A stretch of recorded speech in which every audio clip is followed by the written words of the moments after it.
today I'll be sharing with you my experiences and in teaching human rights in the formal sector, particularly in preparing teachers. So my presentation is divided into two parts. The first one is I'll be sharing with you my understanding how we can enhance effectiveness in teaching human rights in the undergraduate program. And the second part is the workshop type, developing certain assessment tools in assessing if indeed the teaching and learning of human rights has happened.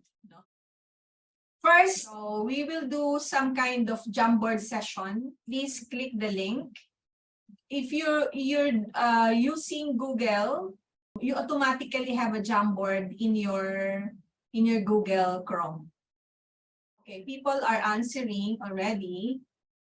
If you cannot access the Jumpboard, what you can do is just use the chat box to answer the questions. So the first question is, why do you teach human rights? And then if you see this, these are the frames. If you're done answering the first frame, you can click this arrow to go to the next frame.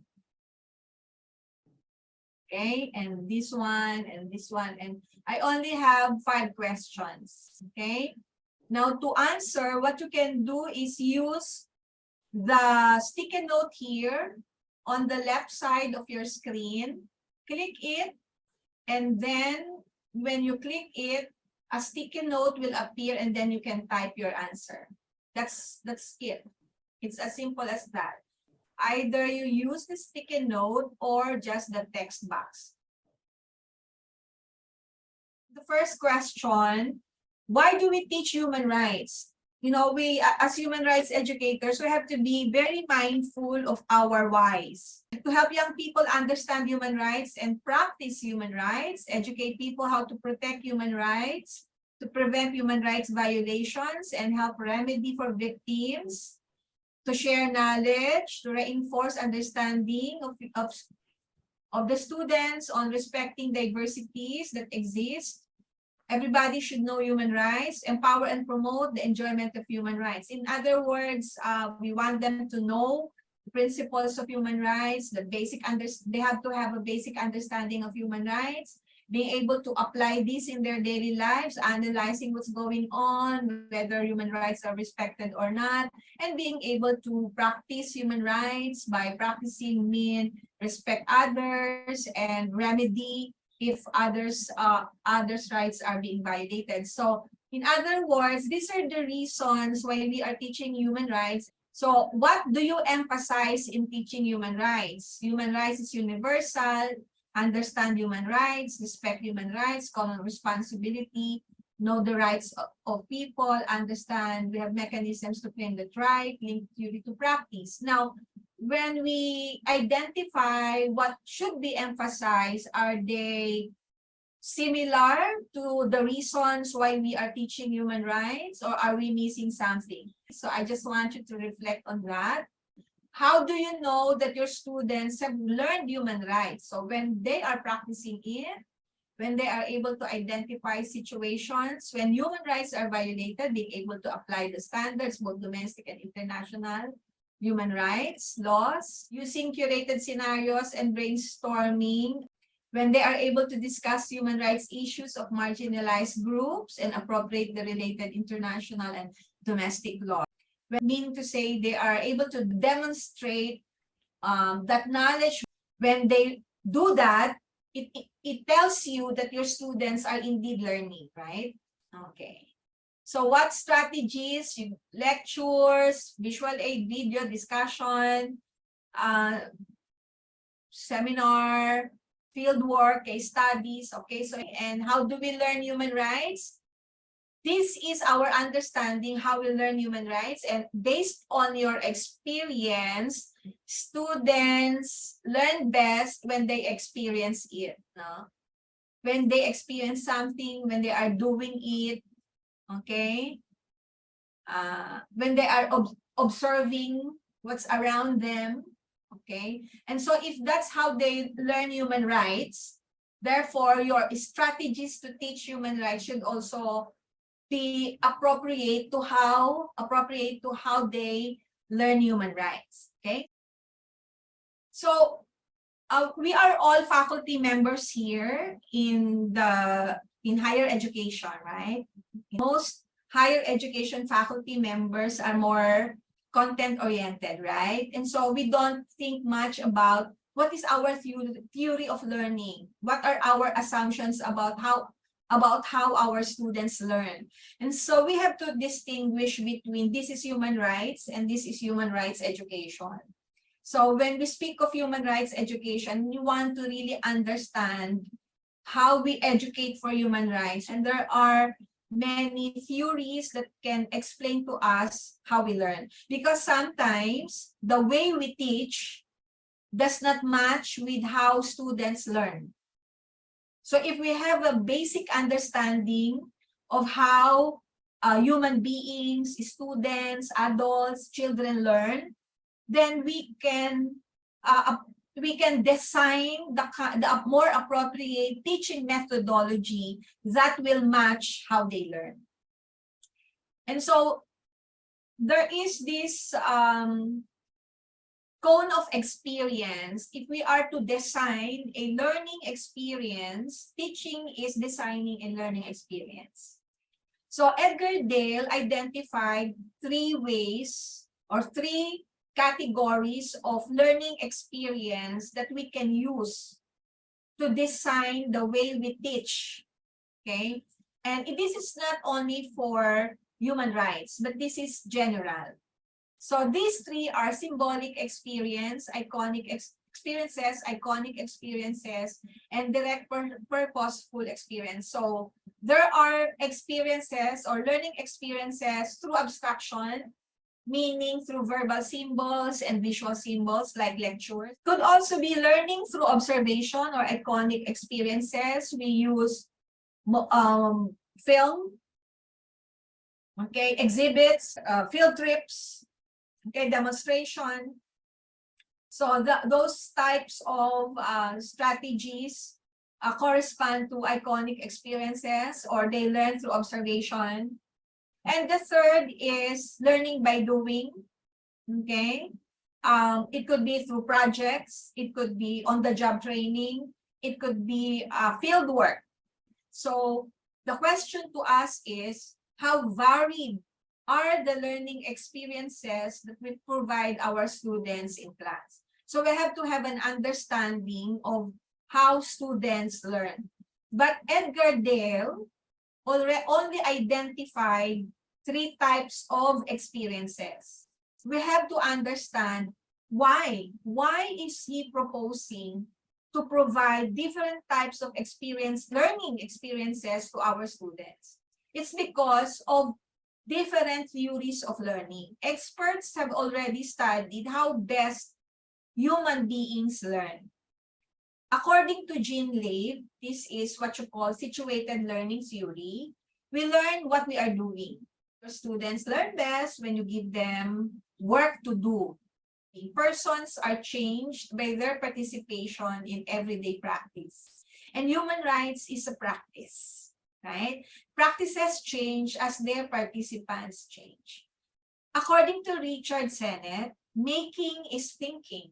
If you are doing something, that's also one way to think, okay? So they are advocates of learning by doing. Etienne Wenger, the theory of community of practice, to him, learning is a community of practice. Knowing is embedded in the practical experience of the world. Learning is an experience of the world and interpreting it in a new way. When you say learning is a community of practice, we have to surround ourselves with people who also practice human rights. And in a way, when we go to communities, even if we teach them using direct method or direct instruction, we do seminar workshop, the learning is minimal unless we are able to also change the environment they are in. That human rights become embedded into their everyday relationships. So that is why it is not enough that we do formal training of human rights or formal education of human rights, informal education of human rights. We all live in a expanding environment, from micro to macro levels of environment. And so when we speak of human rights education, we also think about what do we build and the kind of people that should be there. The institutions around us should also be embracing human rights so that we really build a culture of human rights. A human being cannot possibly change everything. That is why we also change the way institutions behave. Okay? Because learning is a community of practice. According to Klaus Holzkamp, the key to learning does not lie on the teaching side. And more often than not, college faculty or as professors, we are very particular about content, and that our job to us, from our point of view, traditionally, we think that our job is to teach. Okay, we have to improve teaching. Okay, but learning is not improved by improving teaching. Intentional, planned learning only occurs if the learning subject himself has reasons to learn. In other words, it's not enough that we understand teaching. We equally have to understand learning, because we have to cultivate in our students their understanding of their reasons to learn. They should be able to identify the reasons why they have to learn human rights. And on the teaching side, we have to facilitate that in our students for them to discover their reasons to learn human rights. There are different models of human rights education. The first one, which is the more dominant one, especially for those who are beginning in human rights education, that human rights education is transmission. Because we look at human rights as facts, as official knowledge. And so these faculty members who see human rights education as transmission, we emphasize the Universal Declaration of Human Rights, the international standards, community identified human rights knowledge that our students must learn. The second one is human rights education as process of agreement. We translate human rights into values that we practice in everyday life. Okay, so there are faculty members, especially those who are in the psychology, values education, social sciences, who practice human rights education by looking at it as a set of values. The third model of human rights is human rights education as practice. So it's something that is that you do every day, no? That you do every day. It's the lens that you use to see the world. So you look at human rights as a struggle and resurrect the experience of human rights because you see it violated rather than being practiced. The purpose is for the students to understand that the world is problematic, basically, and you use the human rights lens to somehow evaluate or assess the world in terms of certain abstract standards of what should be, what human rights are. But they're more focused on the humanistic interpretation of human rights. Okay, so this is about thinking about the kind of society we desire and compare the desired society to the present society and see why. Why is there a gap between the desired society and the existing society? Normally, faculty members who use these are often red tagged. They are often accused of being activists, communistic, member of the left-leaning group, okay? So, but there are faculty members who really see that human rights education is really thinking critically about our existence and see if this is if there is a more humane way of existing or of existence. The fourth model of human rights education is really critiquing human rights itself. That human rights is constructions to serve a social-political purpose, hence is problematic. In other words, they are critical of the Universal Declaration of Human Rights without giving up on the idea of human rights. They are just critical of the international relations, that there is an even power relations among countries, and those who are the countries that are dominant in the world, they define what human rights are, that do not necessarily are for the interest of the marginalized. So the fourth model is somehow very, very interesting in the sense that it has a critical approach to human rights. Okay, now I ask you, among these models, which one do you think resembles your practice of teaching human rights? Can you also identify your courses that you teach relevant to human rights? So let's see, what kind of learning theory supports the model? So if you subscribe to model number 1, that is supported by behaviorism. Students learn if you have the right stimulus. So they will respond to an effective stimulus. If you have the stimulus here is your teaching. If you're good at lecture, that's the stimulus, and they will respond appropriately.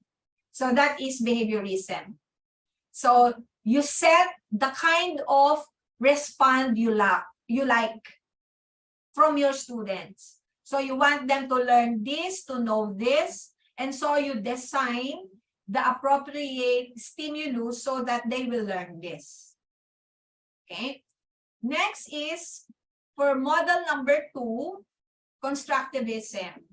Human beings learn new things if they think that it is relevant to what they believe in, to what they already know. That is constructivism. You build on what the students already know. And so sometimes what you want them to know may not be what they know, and sometimes what we want them to believe is not what they believe. And so there is a dissonance. Okay, there is a cognitive dissonance in our students.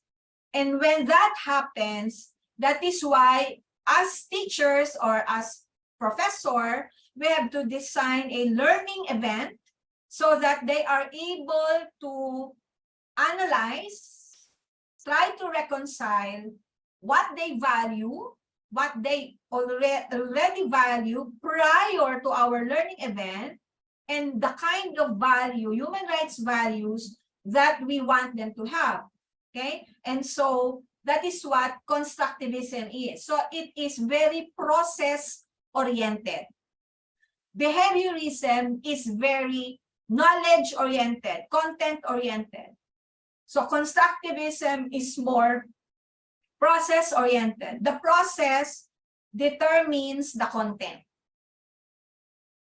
Okay? Because in behaviorism, you have a defined content, and that what you do is to think of ways to deliver the content. But in constructivism, the content is defined by the process.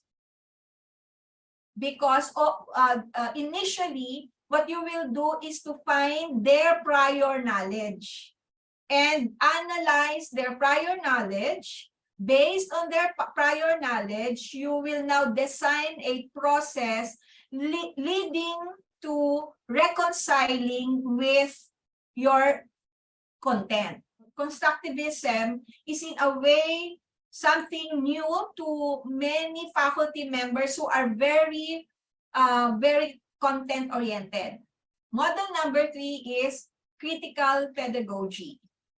Okay, so in critical pedagogy, we focus on helping students think about what they are thinking in relation to what they are experiencing,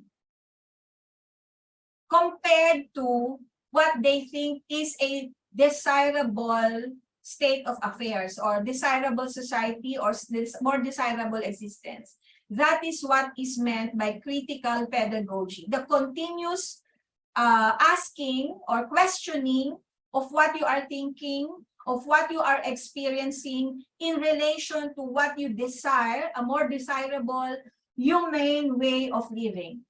Questions are more important than answers in this model or in this theory of learning. Fourth one is deconstructive pedagogy. The learning theory here is that you have to have this assumption that everything that is presented to you as knowledge is something that is subject to questioning. So it is somehow similar to critical pedagogy, but in critical pedagogy, there is this bias toward understanding of something that is desirable, more humane. In deconstructive pedagogy, even that is subject to question. Because in deconstructive pedagogy, the idea is to always question power. Okay? Power corrupts. And so you have to always locate where power is. So to this kind of model, you have there is an understanding that we learn best, similar to critical pedagogy, we learn best when we ask questions rather than know the answers. In behaviorism and constructivism, they are more biased about knowing the answers. In critical pedagogy and deconstructive pedagogy, they are more biased towards asking questions. In practice, we may embrace all, depending on the situation, depending on the context of your students. But the value of this is for us to be aware that whether am I only providing answers to my students? Do I just want them to know what human rights are? Or am I using more questions for my students to discover what human rights are? Okay, so it really is about you being mindful that there are different models, and I think there are more than 4. It depends really on our practice. Okay, these are just the major models of teaching human rights. You know, when I first taught human rights, I think I am in behaviorism and constructivism, these 2. But now I think I am more into 4 as I grow more experience. I started teaching human rights in the early 90s. And at that time, we were not guided by research. We were not guided by anything. We just wanted to teach human rights, and that's it. Our passion was enough to propel us to engage in human rights education. But as we gain experience and as we reflect on our experience, we realize human rights and human rights education are 2 separate but connected fields. And human rights education should also think about how do we learn human rights. And when we think about it, all learning involves the brain. So we need to understand how the brain works. For our understanding of the human brain will definitely influence the way we design our learning experience for our students to learn human rights. And there are, I think, 3 or 4 critical characteristics of the human brain that we have to recognize. The first characteristic of the human brain is it is designed to forget. We tend to forget. Okay? The human brain tends to forget. And there are 2 kinds of memory, the long-term memory and the short-term memory. So short-term memory is just your work memory. Okay? Like your one-time PIN when you enter it, when you do online banking, like there is one-time PIN, right? And then you totally forget all about it after entering your PIN. There are 2 kinds of long-term memory, procedural and declarative memory. So procedural memories are like knowing how to ride a bicycle. You know, in 2020, during the lockdown in almost all parts of the world, we learned how to bike. Okay, we learned how to bike because nobody was, no taxi, no buses, so at least in the Philippines.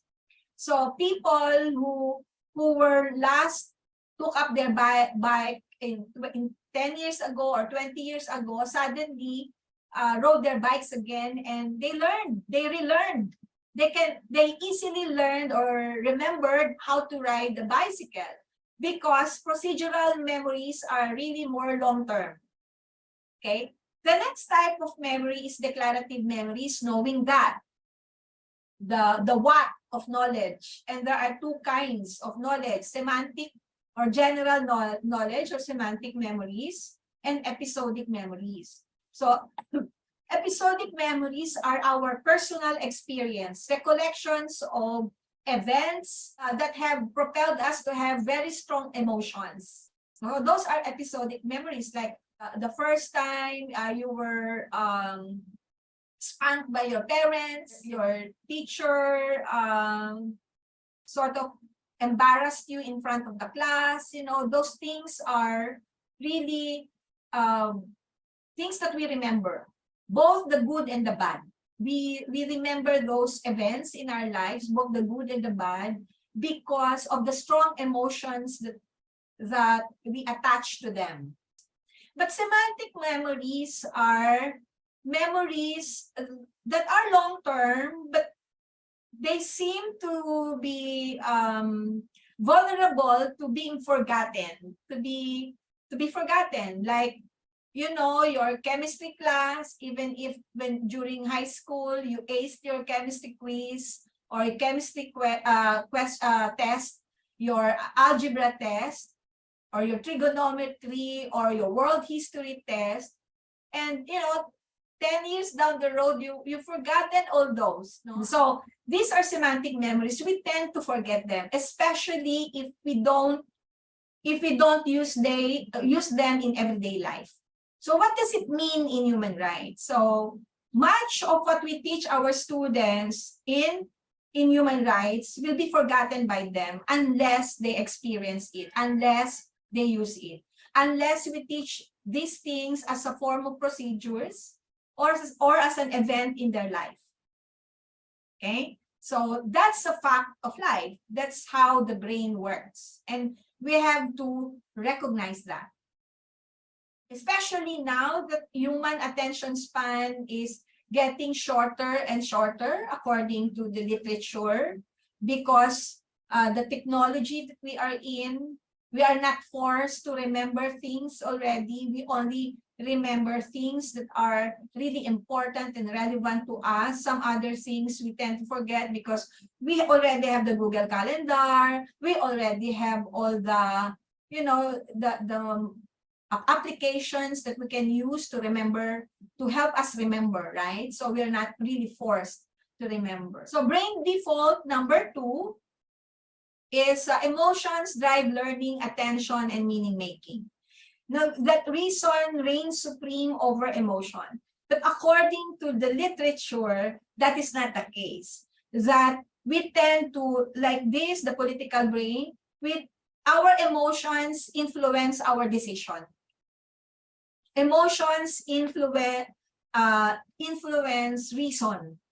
And according to brain science, there are two types of systems in the human brain, system 1 and system 2. System 1 is the ready to go opinion that we have, very intuitive. System 2 is something that is that you have to think about, you have to trigger it in order for system 2 to be awakened. It's something like system 1 is automatic, but system 2 requires effort. So for instance, 1 plus 1, we know intuitively, automatically that it's 2, right? But 18,000 divided by 31 multiplied by 10, it requires effort. And so that's why those who are experts in mathematics, they are able to put the knowledge that they have in system 2 to system 1 to make it more habituated, to make it more automatic and effortless. And so in teaching human rights, it requires practice. And so some of the things that we teach our students may require effort, but practice somehow will put that knowledge from system 2 to system 1. Okay? So that as they respond to human indignities, human rights violations, they automatically know it's wrong. And I tell you an event, no, I was not raised a feminist by my parents because, you know, being born in the 60s in the Philippines as well as in your own country, it's very traditional. Women, you are supposed to be at home, you have to know this, to do this domestic chores, etc. And so as I grow up and I gotten into the university, and I think I was already teaching when I was first introduced to women's studies. And so I acquired this feminist lens, a more human rights lens for women, okay? But I noticed, and so when I raised my kids, when I raised my nieces and nephews, I raised them thinking that the world, believing that the world is equal for men and women. And so to them, it is natural to see that that is inequality, that is gender inequality. Whereas for me, I will have to think first, use my system to analyze it before I say, okay, I have been harassed. Okay? Even harassment, I have to think, is this harassment or not? But my nieces and nephews, they automatically know it is harassment. So that's how different we were brought up. One, already in their gender equality is already in their system 1, whereas me, just learning about it, still in system 2, but some of it are already in system 1. And so the emotions are right away triggered by this, no, by events, and emotions influence the way I think. So there are different primary emotions: anger, fear, joy, sadness, surprise, and disgust. And these are the corresponding reactions. So why am I sharing this? Because when I was first teaching human rights, you know, I was with Amnesty International. So we would exhibit really gory things, you know, people tortured, you know, we would even put decors around the campus with people being hanged, you know, effigies of hanging effigies, you know. And so I wonder whether that was effective, and my students and other students on campus thought that that's very scary. And so instead of really encouraging them to join, they escaped, because we were able to, what our exhibits or our photos or our exhibits did, cultivated in them is more fear rather than sadness or anger or disgust. It was more of fear. And so as when I thought about this, I said, okay, we also have to be careful on the type of emotion that our learning events will generate in the students, because instead of them feeling the kind of reaction or the political emotion that corresponds to human rights, it might backfire. So social emotions like shame, guilt, embarrassment, and pride. And so I am very now in my teaching, I'm very conscious what kind of emotion do I want to emphasize. So that's why in the photos that I choose, in the activities that I design, I think about the kind of emotions that will be generated by this, because otherwise it might boomerang or it might backfire. The most critical emotion that human rights should foster is empathy.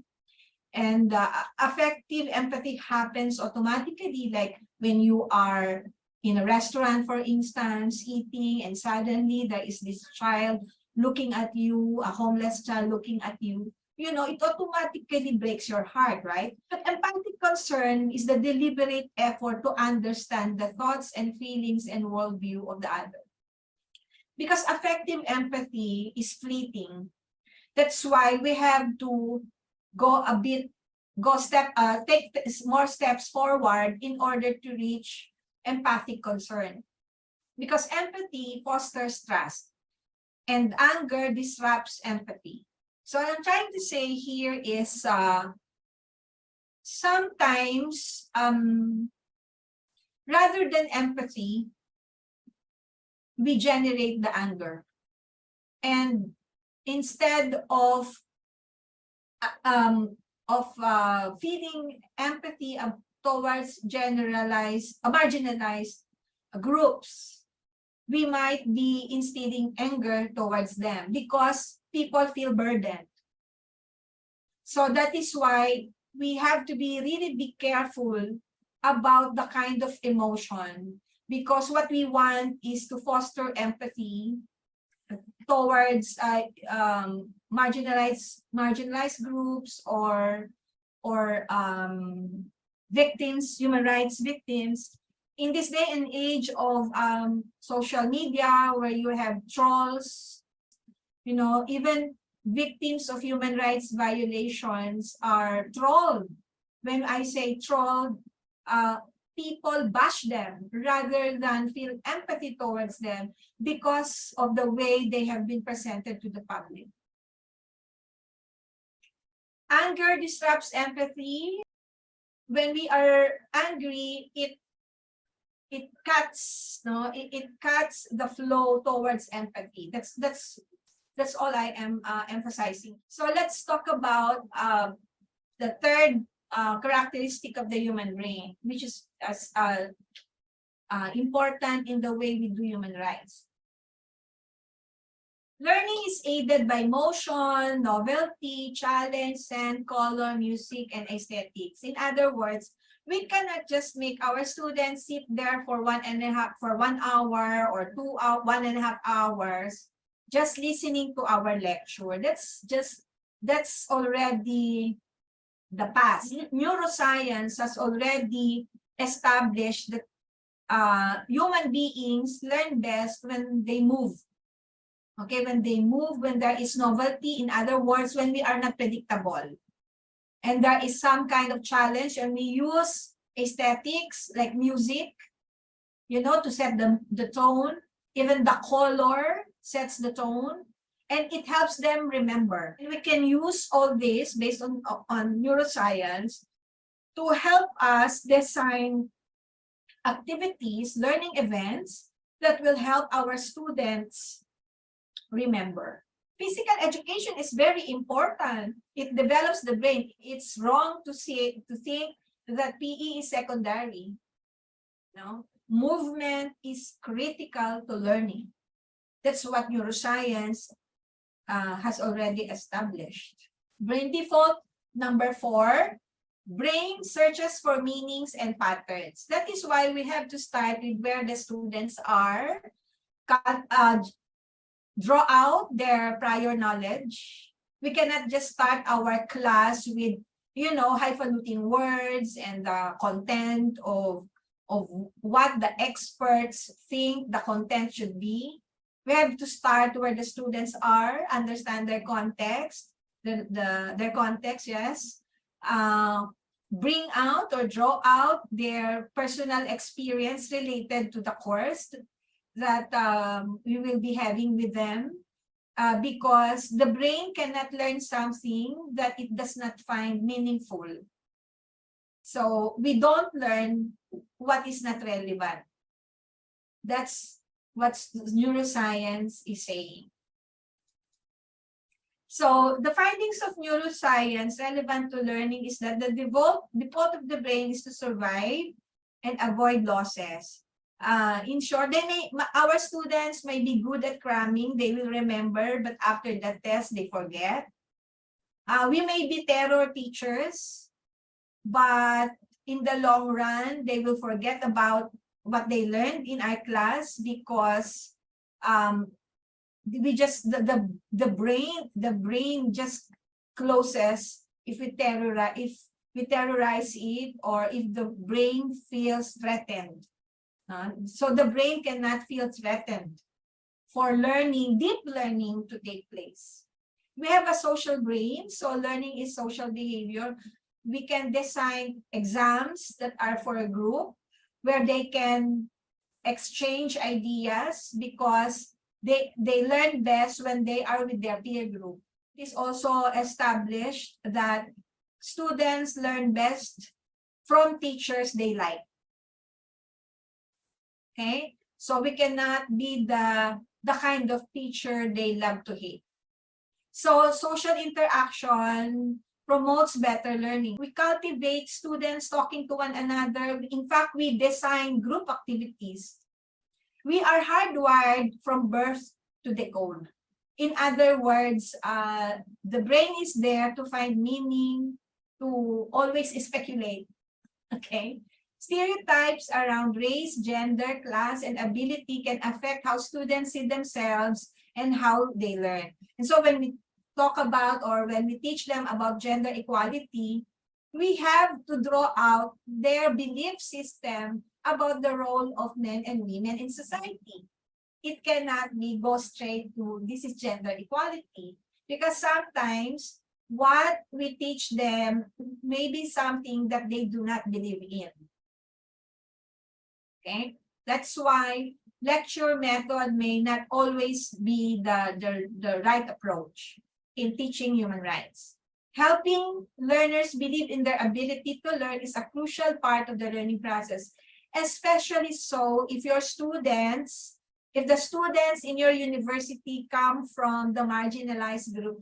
In my university, it's a state university. Most of our students are poor, from poor families, and so we have established that in our curriculum and even in the orientation of the faculty members, our job is to help our students believe in themselves. It's what you call the habitus, right? Your cultural DNA matters.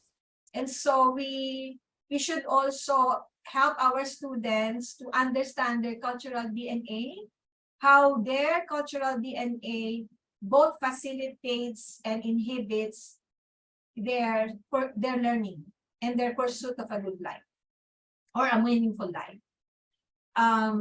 Encourage students to draw. Okay, writing is very important. Note taking. During the remote learning, there is a revival of handwriting, of note taking. We also have to teach them certain study skills, study habits for better learning. It was found out that Writing helps students to learn, and there are different ways of note-taking. So helping them to draw their thoughts helps a lot in them understanding the lesson. So the brain and change. Neuroscience tells us that our brains are hardwired to fear change. We have to understand that human rights is about change as well, right? It's about human rights is transformative. But the human brain fears change. So that is why we have to be mindful that we have to prime the students, our students, for the kind of change that's going to happen in their life. Because it will change the way they see the world. And basically, when they change the way they see the world, it will change the way they deal with their family members, with their friends, with their colleagues, with their neighbors. And then when that happens, a backlash might happen to them. And so we also have to prepare them for that, and that they also have to understand these different changes that might happen and how people will react when they change. Storytelling works best. So there is always a human story behind human rights. We cannot just teach it in isolation to a human story. How it is practiced both, or how it is violated in the life of this person, or at least in you as a faculty, or in someone that you know, because storytelling helps them understand. Fundamental organizing principle of the brain is to minimize threat and maximize reward. Okay? So we have to incentivize why they have to practice human rights, because it is something that makes them feel good, something that is rewarding. No, because if we teach human rights, because you have to be ready for the different threats, then they will fear human rights. But if we teach it in a way that they will be experiencing a reward that is better than anything else, that will help them learn more about human rights. The brain wants to predict. So uncertainty is anathema to the brain. So it causes anxiety. And sometimes human rights causes anxiety because it is uncertain whether, right? And so that is why when we talk about, we have to really discuss both the, in a way, the good and the bad of being in this kind of work, in this kind of thinking about life. Okay? Change that is unpredictable and uncontrollable is bad for the brain, and the chains of habit are too weak to be felt until they are too strong to be broken. How do we make human rights a habit? It becomes a habit when it becomes part of our daily routine and embedded in the way we see the world. So we have to be mindful that today's learners are so different from when we were learners ourselves. They are social, mobile, global, digital, and visual. They can learn human rights without us. That's the difference. Unlike in the past, when we didn't have computer or internet, the teachers were sole sources of knowledge, but not anymore. The universities have this exclusive right over knowledge, but not anymore. So our students are in the era where they can learn from anywhere and from whoever. Okay? So that is why we have to up our game because if they don't find us interesting and they think that they are not learning from us, they will go somewhere else. They are social, so we have to design our learning activities for them where there's a lot of collaborative work. They are mobile, they can learn from everywhere, anywhere, anytime. They are exposed to the world. Okay, even if you're even in a undemocratic country where everything is controlled, students will find a way to learn from other parts of the world. And they are very, very digital. And so that is why, you know, during the lockdown, many faculty members in the Philippines retired. You know why? Because they cannot teach during the remote learning period in the Philippines. Because they were not able to really acquire the skills required in the 21st century. We were so slow in acquiring these skills. Our students are very, very digital. And so we have to understand their world. Okay? And they are very visual. Their brain is wired to see images, pictures. They fall asleep when they see merely words. And so how do we help them acquire this love for reading, love for words, and not just pictures? But at the same time, we also have to go where our students are, and they are responsive visually. Okay? So what is our theory of learning human rights? So this is just my sharing with you, my own, what guides me in the way I design my class, my course.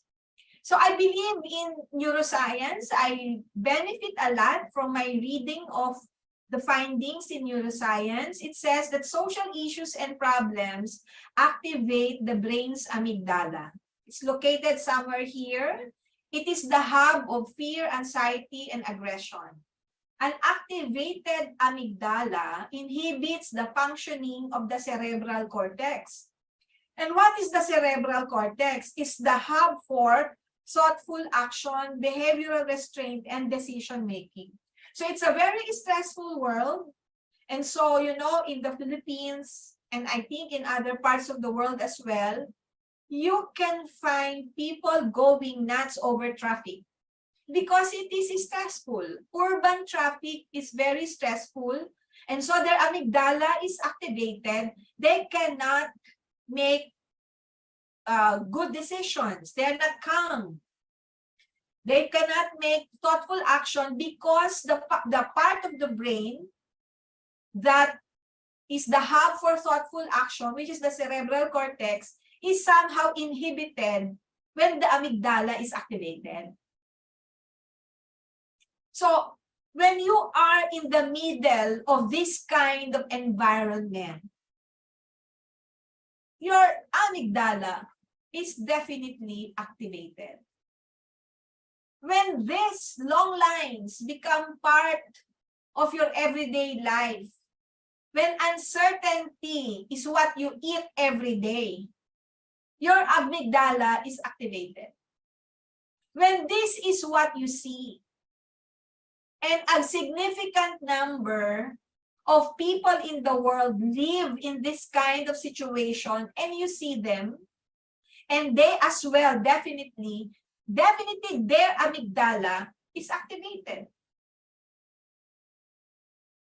If this is your everyday way, everyday experience, going to work and going home just to catch a ride, this will cause your amygdala to be activated. Traffic. So stress increases the cognitive load. So we have limited cognitive resources, and we use this limited cognitive resources to think about all these stressful conditions. And because our cognitive resources are somehow spent thinking about stressful situations in our lives, we become less pro-social. And human rights, to be able to be practiced as you engage with others, we have to be pro-social.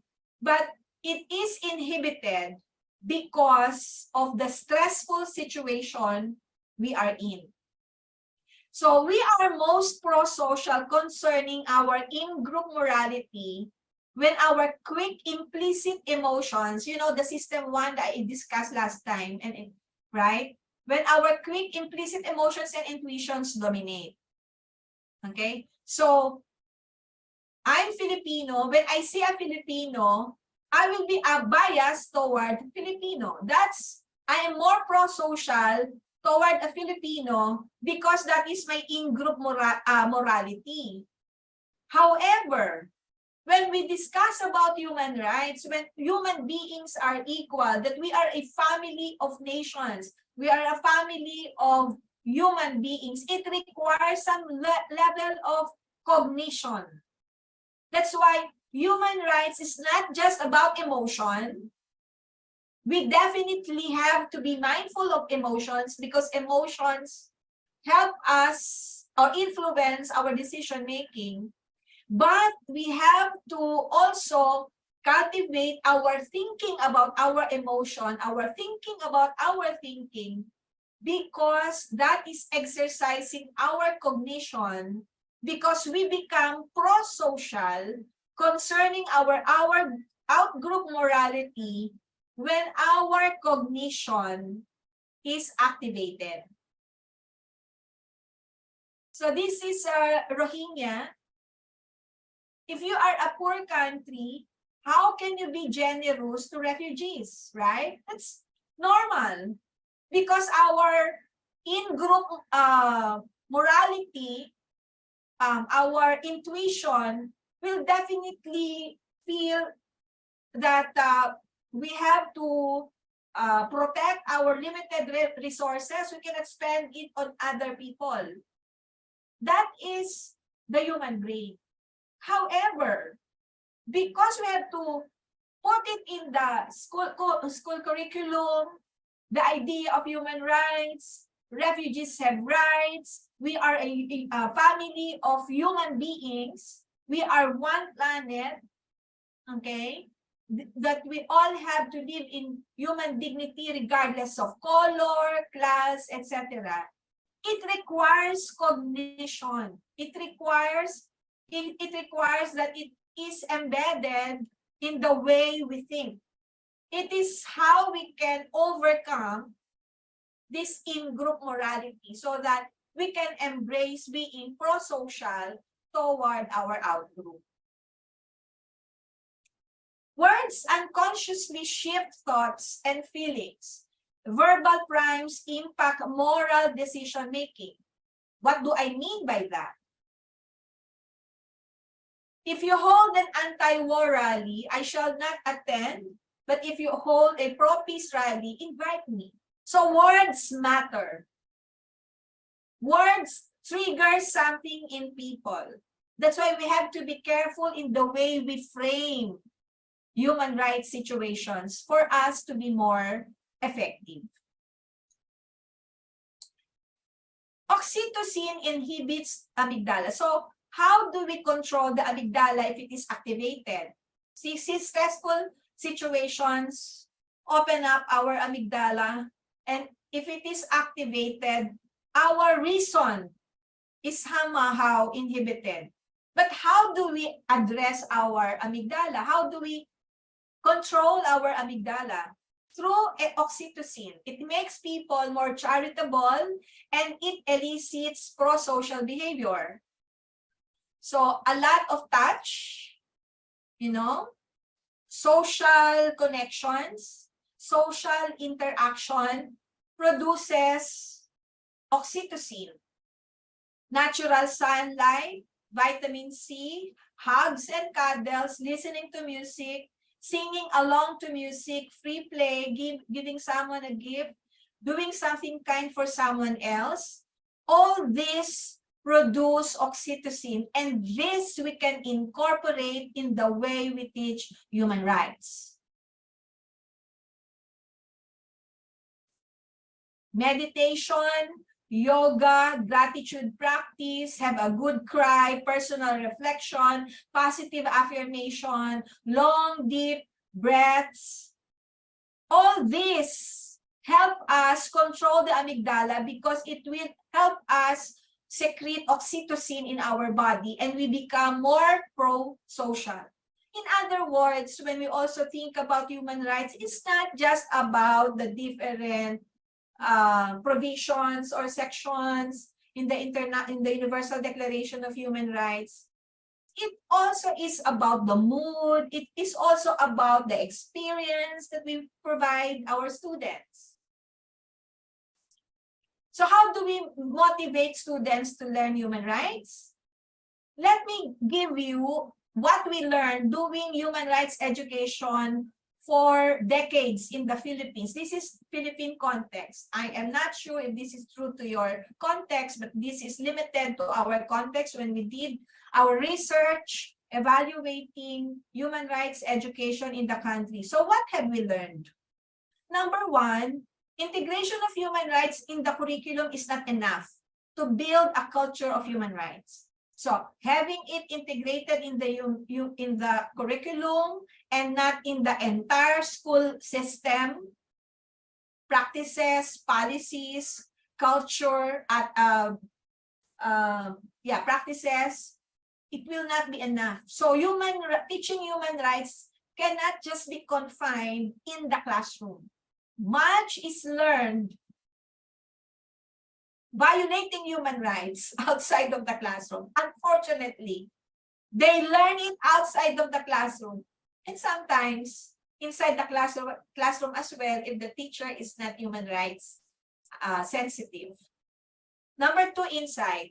Human rights is not just a set of content, but a perspective and engagement about life. So it has to be a lens in the way we assess things, whether these are right or wrong, the way we run our life, we manage our life, we plan the future. So it's a philosophy. To some, it's even a spirituality. Human rights should not be treated as an additional content on top of what is taught in that particular course, because sometimes we don't have a human rights course, right? We just integrate it in courses that are vulnerable to human rights concepts. But it cannot be seen as an additional content. When we decide that our course is a human rights course, meaning it will use a human rights perspective, the entire course will change. The way you conduct your course, the way you will teach, the way you understand your students, even the objectives of the course, the outcomes of the course, all these will have to change, even if it is not a human rights course. And last but not the least, human rights must be made concrete and practical. The best definition of human rights I've ever heard as I do human rights education work in the Philippines is, human rights is rice. It's not about the Universal Declaration of Human Rights, because people in the streets don't care about the United Nations, they don't care about the UDHR, they care about rice. So, but that is a figurative speech, no?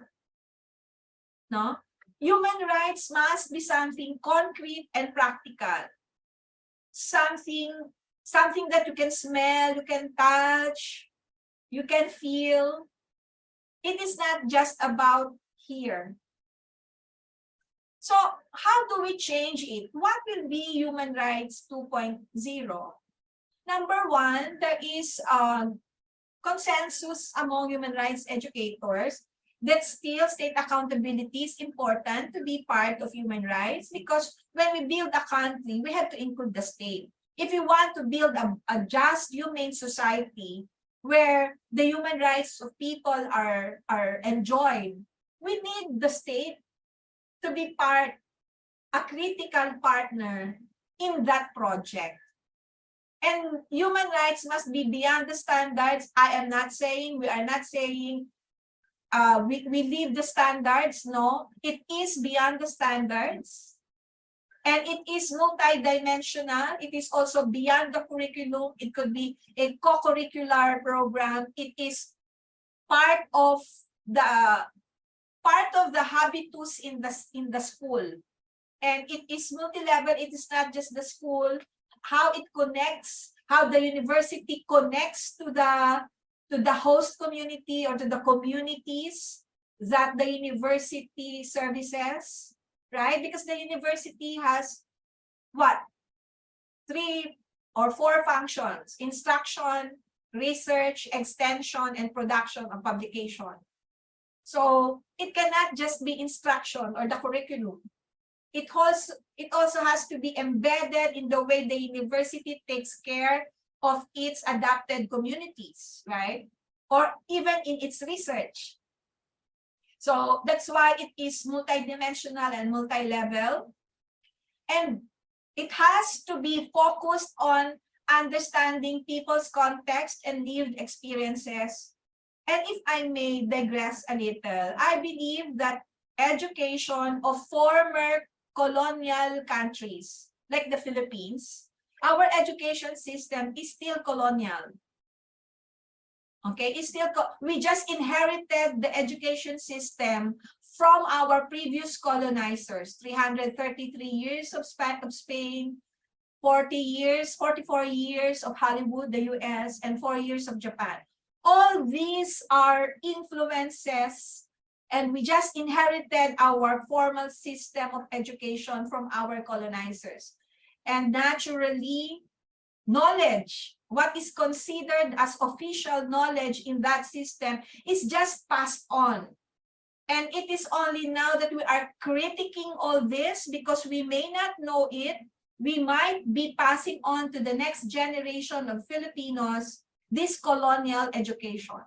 That is why one way to double check is to start with people's context and lived experiences as the starting point of generating knowledge that will make them more informed, productive, humane citizens of the country and the world.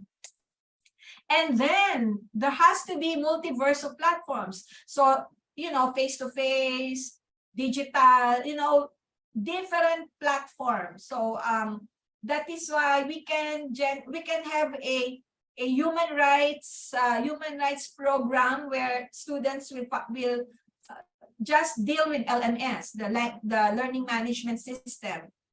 So we have to explore and experiment on different ways to approach human rights. There are those who are already invading YouTube. They are using YouTube to teach human rights.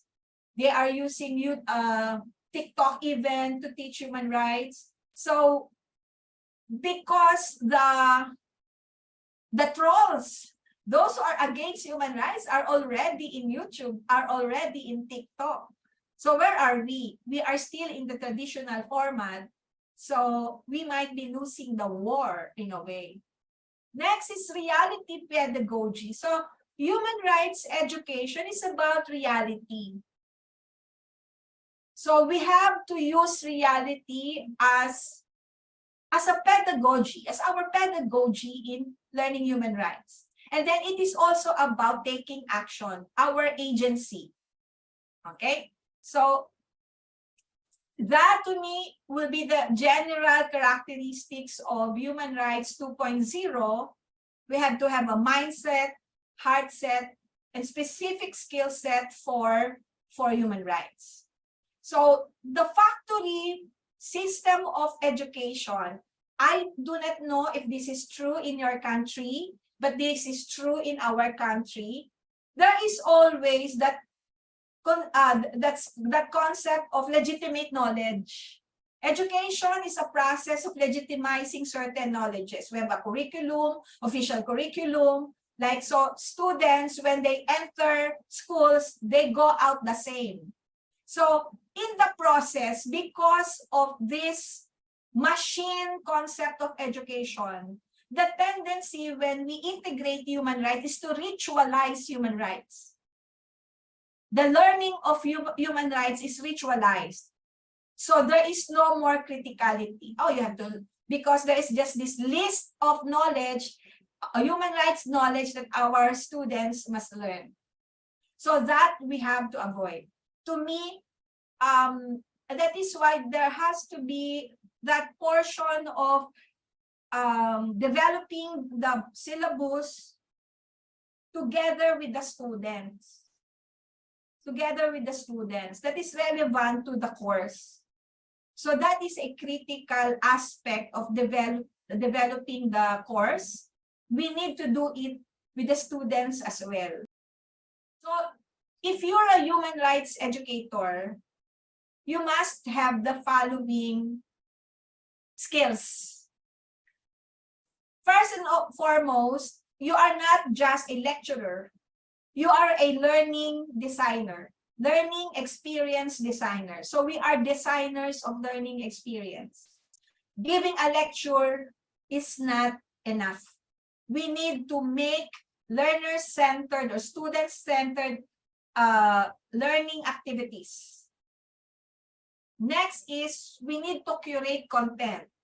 There are many available online, but we need to curate them for quality control. And if we are not able to find good materials, we need to create them themselves. Okay?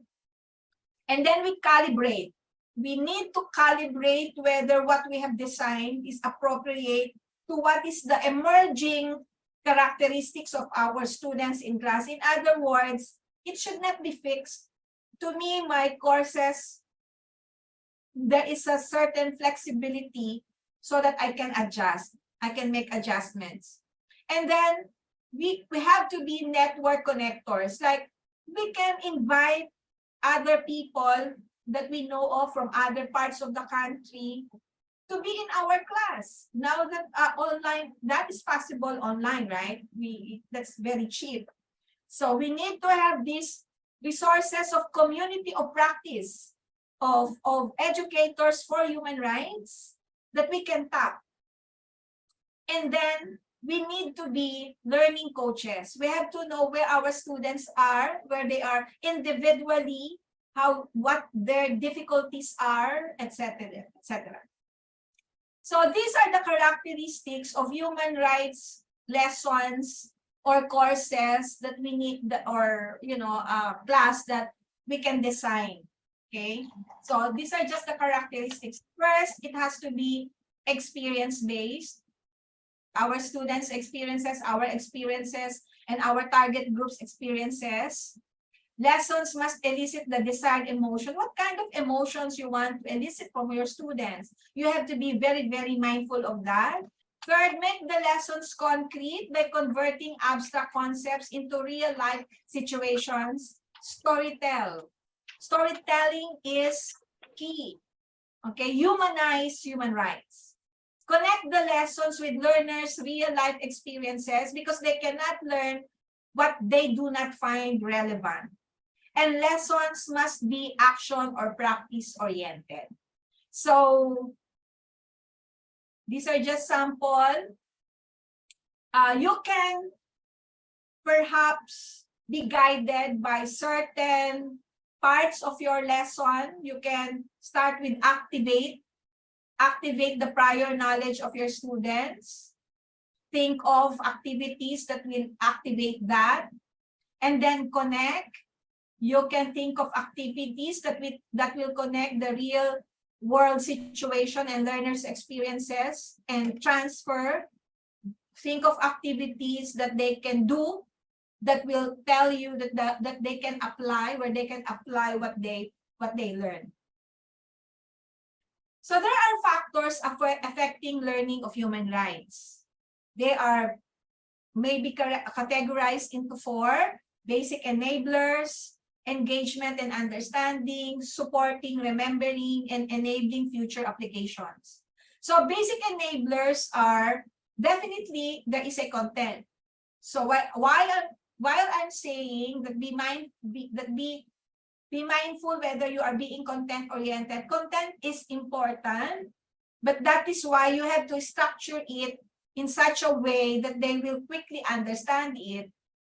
So it has to be relevant. There are things that are nice to know, and there are things that are need to know. So which of the content of human rights in your course is need to know and nice to know? You have to know that, right? You have to categorize that. So if it is a need to know, then it is really relevant content. If it is nice to know, if you have time, you can still have it, but definitely they might forget it. It is just nice to know.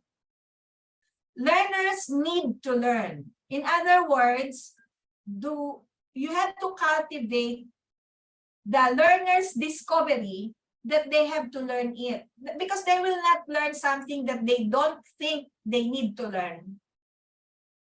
Okay? Next is engagement and understanding. Once the content is set, you have to, through art of questioning, guide your students on the important and critical information. Guide their attention toward this critical information. Structure the content in such a way that you meet your outcomes and that meet your outcomes, and they can quickly understand. So in fact, even in the way you design your PowerPoint, your lecture, you have to be mindful of that. It cannot be all words. Then repetition is key, okay? Part of learning definitely is remembering. And how can you remember? How do students remember? If it is repeated. That is why you have to design your course in such a way that you can repeat what you taught in the earlier part, in the earlier phase of your course. Because repetition is critical in memory. Okay? So what I do here is I sometimes use drill. You know, quizzes that are not graded. So in this day and age, I now optimize the learner management system in the university. That's where I put all my drills, because that will somehow help them be repeatedly exposed to the concepts, you know. So the concepts, because remembering the concepts are important. The concept is important. Now, remembering the concept is important. That is why I use drills. And then feedback. When you ask them for something, you need to give them feedback, because students wait for your feedback whether they are doing okay or not.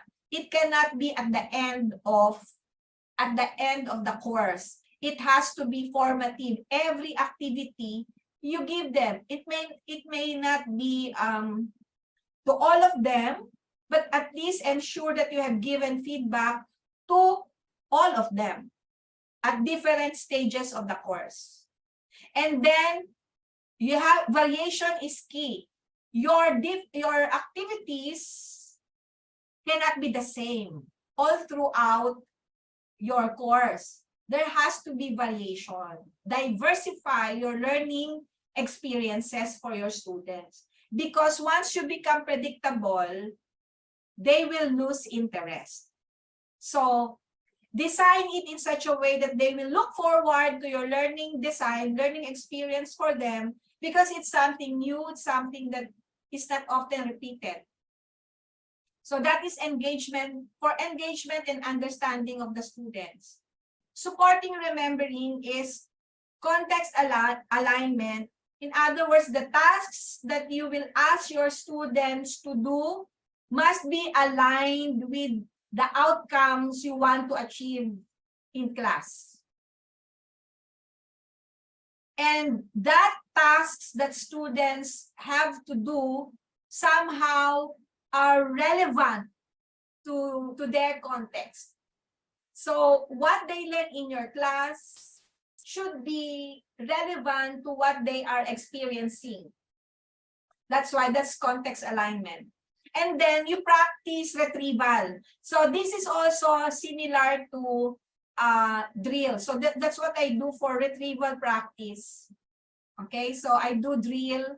And then I space it, so you cannot do drills every meeting.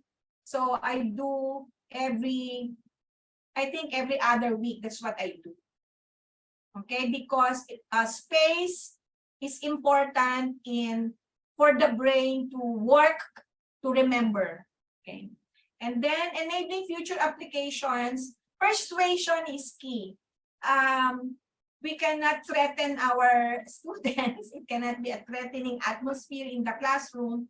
Persuasion is still key, even if what they believe is something unacceptable. We have to be very patient and provide a space for processing. And then incentivize perseverance. Students who put in effort have to be incentivized because they are persevering in the way they are learning the course. So this is how I design my class. You can, I can do this both online and face-to-face.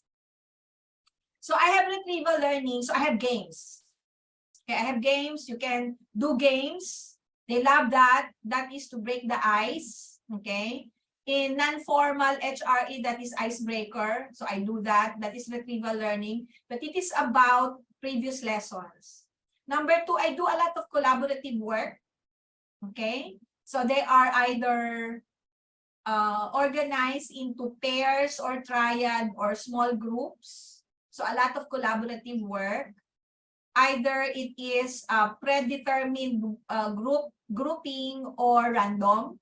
So different groupings. So sometimes I ask them, all those wearing color yellow or color red, join together, you know, things like those. Because we want our class to be dynamic. Then I from the activities, that's how I elicit their prior experiences relevant to the course. So that's their knowledge about the course. I now have a sense of their knowledge of the course. And then what I do, I make a 5-minute input, just a 5-minute input, just to relate it to what was elicited during the co-learning. Okay. And then what I do is I ask a lot of questions. Like I said earlier, my teaching is more propelled by questions rather than answers. So I do a lot of Edward de Bono's 6 Thinking Hats. Okay. And then what we have now is students' prior knowledge and my knowledge trying to be reconciled, right? And sometimes it cannot be reconciled. But we have to find a way how these 2 sets of knowledges, the students' knowledge of the world and the more scientific knowledge, okay, how do we reconcile the 2 through what I call the schematic learning? And then mastery learning is, if I have time, I give quizzes, or I essay. Okay, it doesn't have to be every day. Okay, it doesn't have to be every day, the mastery learning. So retrieval learning is, I use a lot of gamification because of this forgetting curve. So they know a lot during the period, the class period, but once they are out, we have to contend with the forgetting curve. That's a fact of life. So according to the literature, so this is how much you forget from what you have learned. Okay, what is retained after 2 days is just 20% of what you have learned. So first repetition 1 day after, second repetition 7 days after, third repetition 16 days after, and fourth repetition 35 days after. You can do this okay, the way you design your course. So this is co-learning. You can do plenary, pair, triad, big group, and all this. Or project group. That's for the entire course. I do that as well. What we learned so far from collaborative learning is they learn better when they are in their group. So input learning is, like I said, as I have discussed, I provide them data. We can provide them with data because you have already drawn out their prior knowledge about related or relevant to the topic at hand. Okay, and then what we do is provide the data and provide the model or the theory or the principle. There are different kinds of knowledge as educators that we have to be mindful of. And more often than not, our fellow educators, especially those who are still in the traditional mode, they are only concerned about their content knowledge. Okay? But there is such a thing as scholarship of teaching and learning. How do we know that our students indeed are learning? There is a movement now in higher education that we have to start thinking or researching about whether our students are indeed learning what we are teaching. And then how they learn, we have to adjust how we teach. So there are universities that are already providing training to their faculty members on general pedagogical knowledge. Some of the things that I have related to you are general pedagogical knowledge. Of course, you also have your curriculum knowledge, but not everyone knows the curriculum, right? Sometimes we only know what we teach every semester. But we have to understand the entire curriculum so that we would know how our course is related to the other courses. And then pedagogical content knowledge is how our understanding of our knowledge of learners and their characteristics, okay, an understanding of how they learn, the theories of learning, and how the content may be influenced by the theory of learning, because sometimes we change the content in the way we deliver the content, or even the selection of our content as we learn more and more about how our students are learning. And when you do that, that is PCK, pedagogical content knowledge. Okay, so we have to understand that, sometimes the traditional faculty members in higher education, they don't mind the students. They think that whether they like it or not, it's not my problem if they don't learn, because they are adults. They have, the traditional way of the faculty members in higher education. But no, knowledge is constructed between and among students and the faculty. That's why we have to understand where the students are coming from. And the knowledge of the educational context, for instance, what is the course of this student? For instance, in my case, we only produce teachers. So every course, even if you teach mathematics, science, or math, or music, art, or social studies, history, we teach it in the way that how our students will teach it as teachers. So if we are teaching history to teachers, it will be different if we are teaching history to accountants, to fashion designers. So knowledge is still contextual, right? So there is that way, there is a way to select which one is relevant to this group of learners. So that's why we have to understand this, no? The knowledge of educational context and the knowledge of educational ends, purposes, and values. That's why I asked you, why do we teach human rights? And so on and so forth, because we have to have a philosophy of education. I think the first thing is, what are we teaching? What is it that we are teaching? How do we know? Why do we think that what we are teaching is important? We can be so narcissistic as experts, right? We can be narcissistic as to say, well, I'm an expert, so you have to know this. But in this day and age, that does not hold true anymore, okay?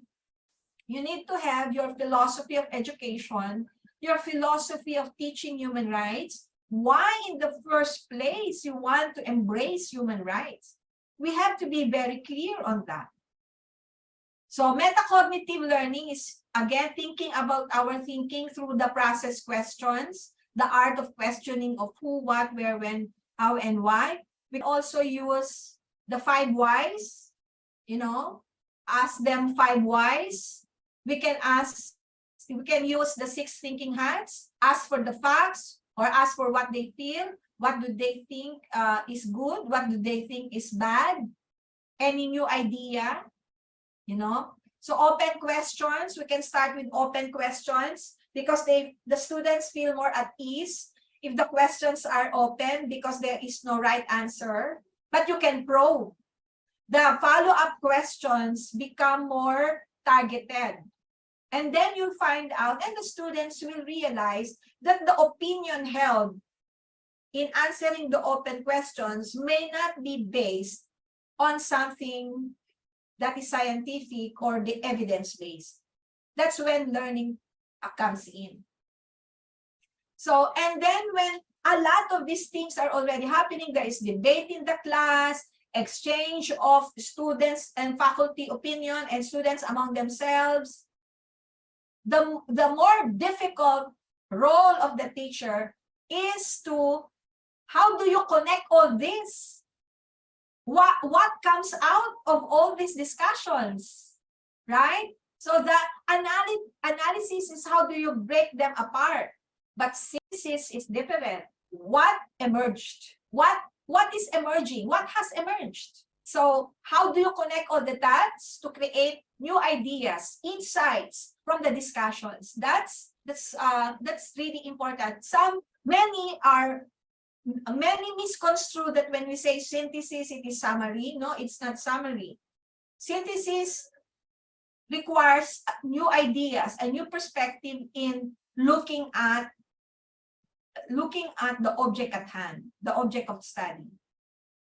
So this is information, but this is knowledge. How do we connect the dots?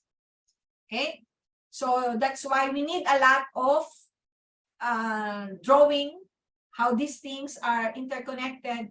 What I do is I do a lot of metaphor. I use a metaphor, like I use a metaphor of the tree, like that's why we have this tree analysis, right? So we can use that as something, or we can ask our students to think of an object that best describes the most striking idea they learned in class. Okay, so you can do a lot of can think of a lot of activities for this, and then if you have time, you can have an assessment. Okay. So, and your assessment could be formative and summative, and there's a lot of tools that you can use, no?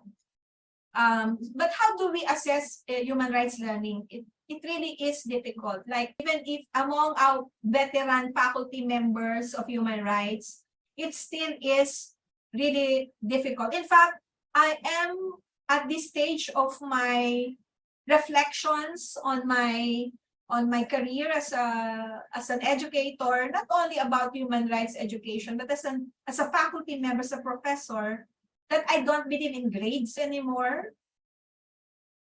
I don't believe in grades anymore.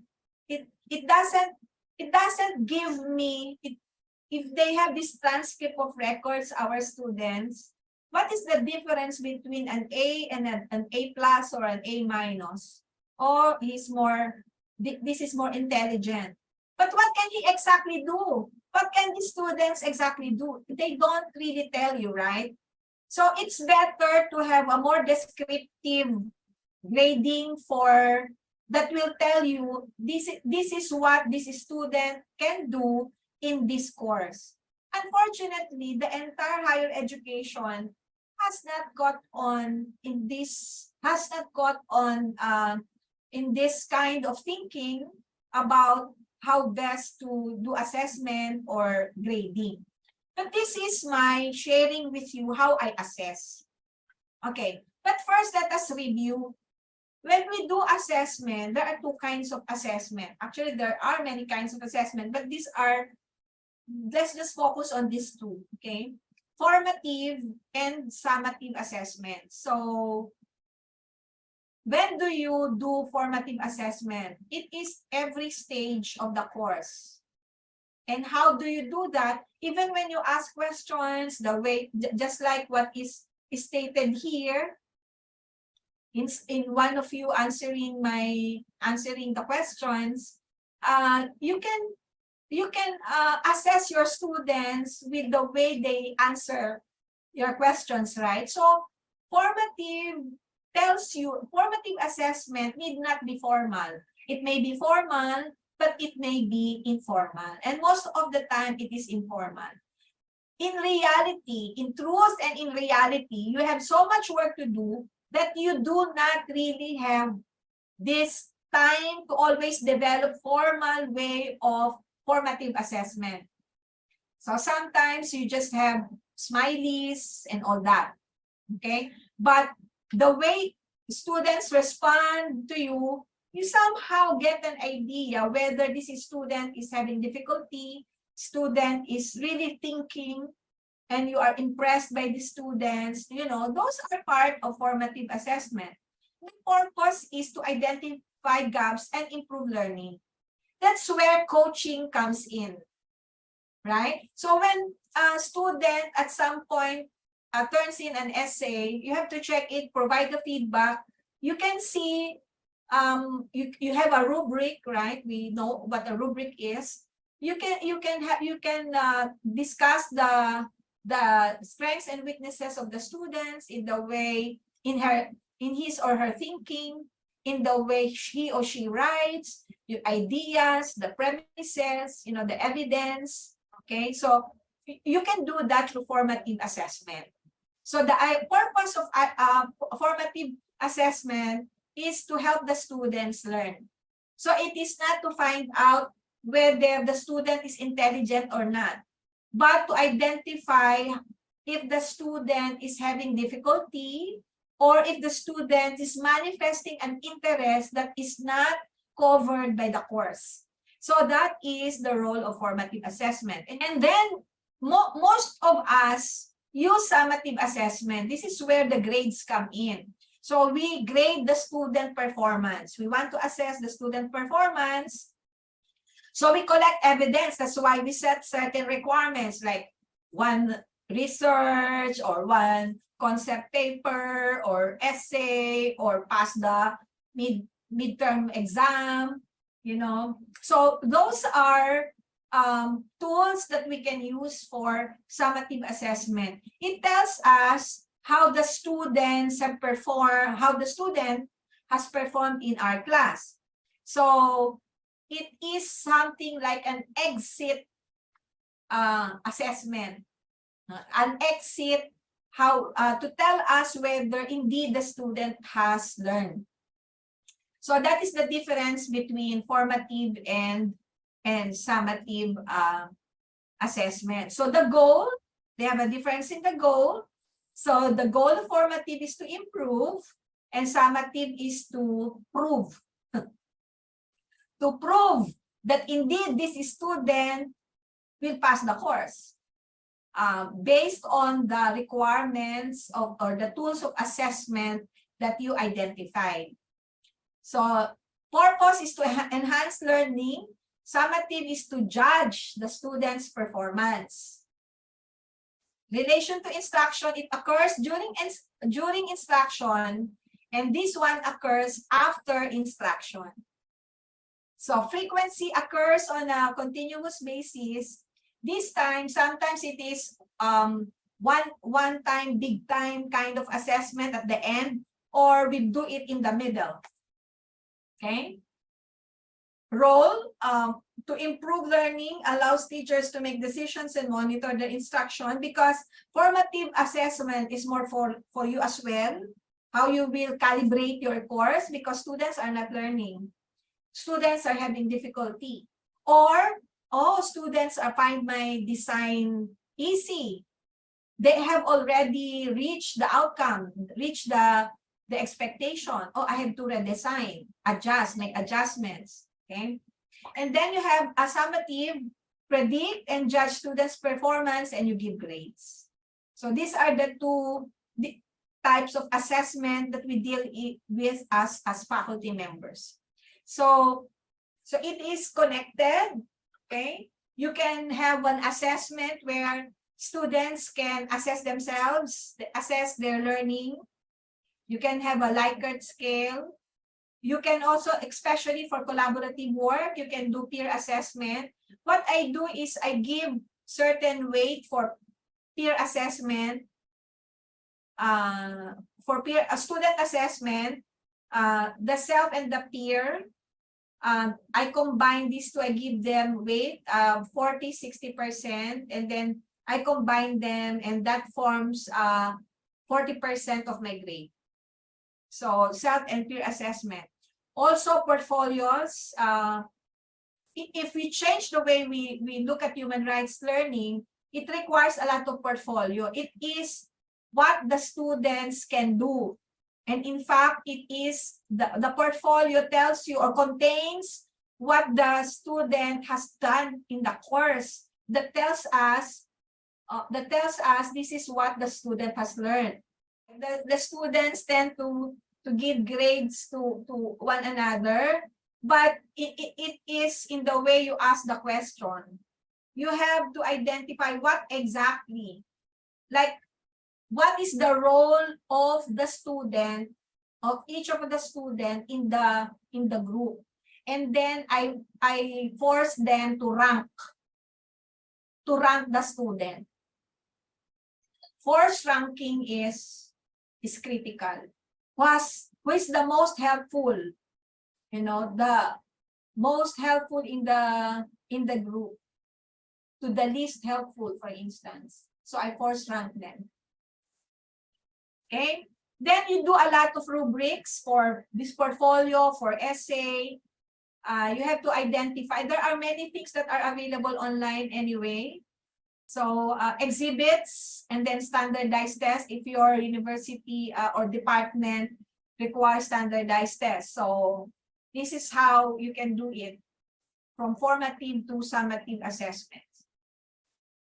So assessment of learning is summative. Assessment as learning is how students are assessing their learning. It is formative. Okay. Assessment for learning is the feedback that we give our students as they go through each milestone in our course. That is assessment for learning, so that you can provide feedback to students. So all these three assessments should be incorporated in the way you design your assessment tools. You know, you cannot plan your assessment as you go through your course.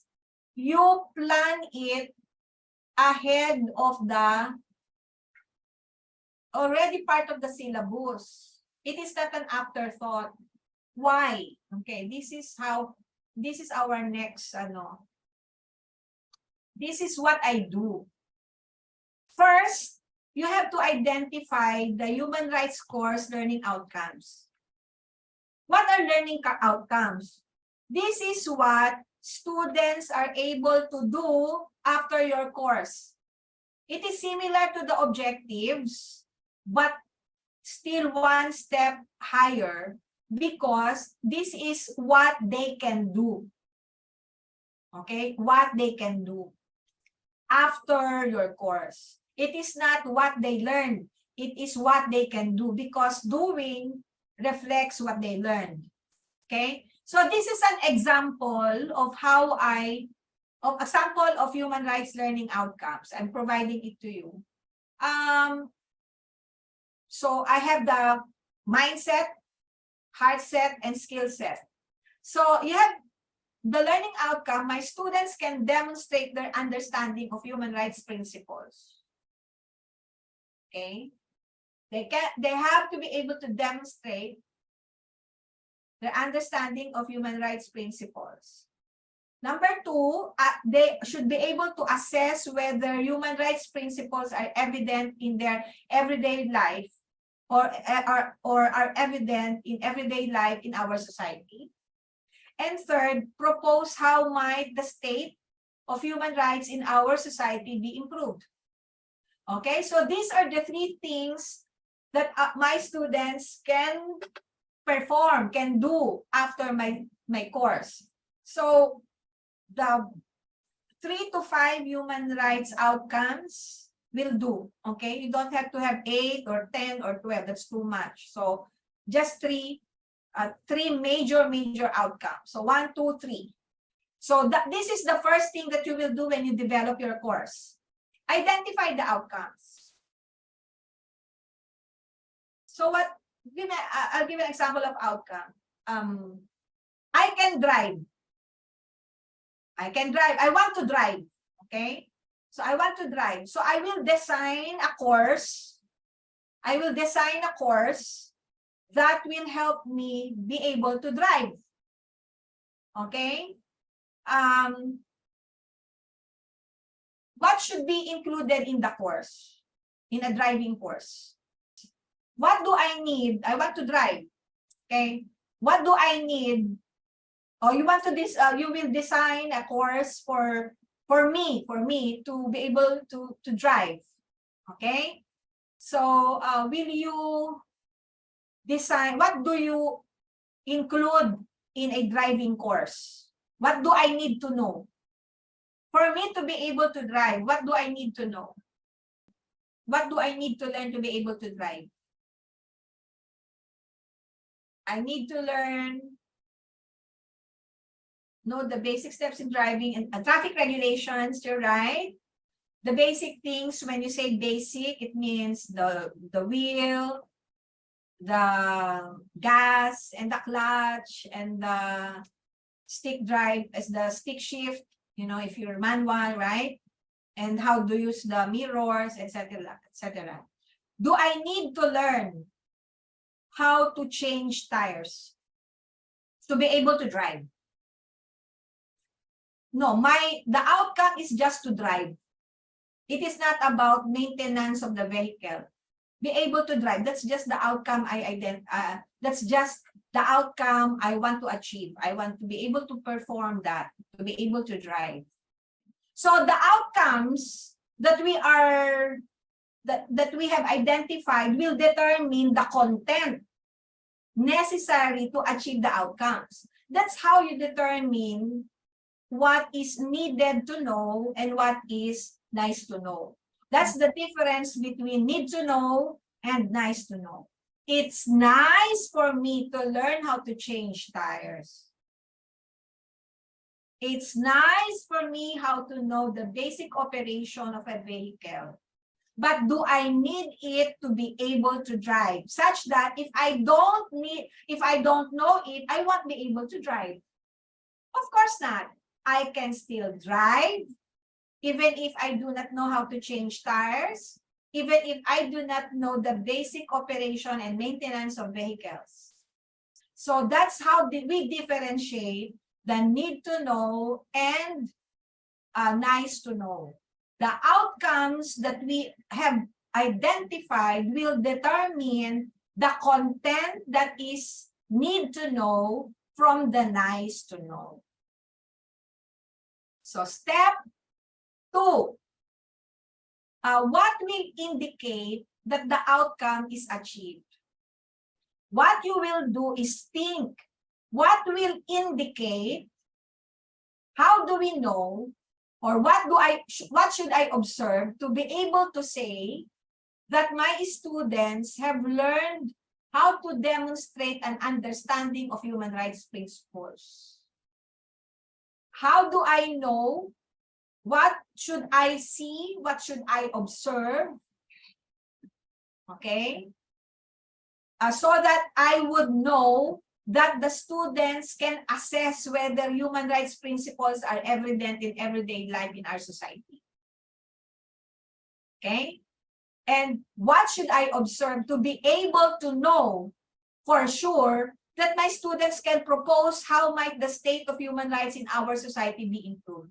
So you have to identify the indicators of each of the outcomes, meaning the indicators that indeed they have achieved the outcomes. Okay, that is for step number 2. Then once you are able to identify that, we go to step number 3. You will go to step number 3. Step number 3 is, for every indicator, what is the evidence of learning? What is the evidence? Something that I can touch as faculty that will tell me that they have indeed achieved the outcome. What is the evidence of learning? And step number 4, what assessment activities will you use? Will you use formative or summative assessment activities to gather the evidence? So what assessment activities will you use to gather the evidence? So what you will do is, from step number 2, 3, and 4. Step number 1 is already provided. These are just sample learning outcomes. You can have your learning outcomes based on your course and then proceed to step 3, what is the evidence of learning? And number 4, what assessment activities will help you gather the evidence of learning? Are you seeing my screen? One is the template and the other one is the Jumpboard. What can help you is, well, you have your own template for syllabus, right? In your university. So this is just a sample, okay? You have to first define your outcome. And in defining your outcome, you can go back to your Jumpboard and you can use your responses to the Jumpboard to help you define your outcomes. Okay, so to some of you, why do you teach human rights? So to empower and promote, share knowledge, and so on and so forth. There are certain ideas here that you can use to help you formulate your learning outcome. So always start from the end. Okay, it is backward design. Okay, it's backward design. You start from the result. What is your desired result for your students? When you ask that question, you have to ask yourself, what do I want my students to be able to do after my course? Okay, that is the learning outcome. You put it there. And then once you are able to formulate the learning outcomes is the indicator, which is actually your content. What content is necessary to deliver the outcome? Okay. Normally, what we do as faculty members in higher education is to design our syllabus solely based on content. Right? Solely based on content. This is the content that is needed. I want my students to know this content. Now, what I'm proposing is a different kind of approach in developing your syllabus. Start with the outcomes. The outcome will determine the content. So for instance, for number 2, assessment, we want our students to be able to assess the situation, the human rights situation in their society. We want our students to be able to define human rights as indicator that this learning outcome is achieved. Put it there. So that's the content. Now, what is your learning activity? What is the evidence of achievement? What is the evidence of achievement of the outcome? Just skip the middle one. Evidence of achievement of the outcome. So what will help you? What will you have as something concrete that your students are able to define human rights? What will you do? So you will have a quiz. That is your assessment activity, and the evidence of achievement is student is able to answer correctly the question on definition of human rights. So one of your evidences would be the quiz, right? And that the student is able to answer that correctly. That's your evidence of achievement. What else? What other content is necessary to achieve number 2, outcome number 2? This one, demonstrate an understanding of human rights principles. What content will help you achieve this outcome? So what you will do is in the content, identify human rights principles. Your learning activity there is analysis of news article. And what is the evidence that the outcome is achieved? They can correctly identify. So what is the evidence? You don't always do summative assessment, right? It can be formative assessment. So it could be a post-it. How do you do the learning activity? Being able to identify. It could be a group report. Is it a class discussion? And then the assessment activity is it's formative or formative oral discussion, oral exam. That's how you do it. So in other words, the assessment is already identified. The assessment tools are already identified right at the beginning as you develop the syllabus. So like this one, this one will form part of your content. Okay. How do you know? Like, how do you know that your students are respecting human rights? You have to think of the evidence. And then the strategies to use, which is how you will deliver the content. That is the learning activity. In your case, the example given is analysis of news article. So that's how we do it. That is why the preparation for the course it requires time. Because once everything is set, then you just have to implement your course plan, which is your syllabus. My last advice is we need to experiment. We have to take risks in being wrong.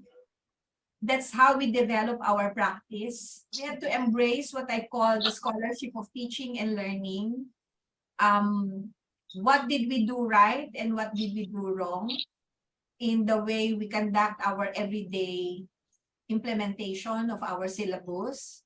And if we can document it, if we can, you can have a diary of what you feel about how your class went. Are you satisfied?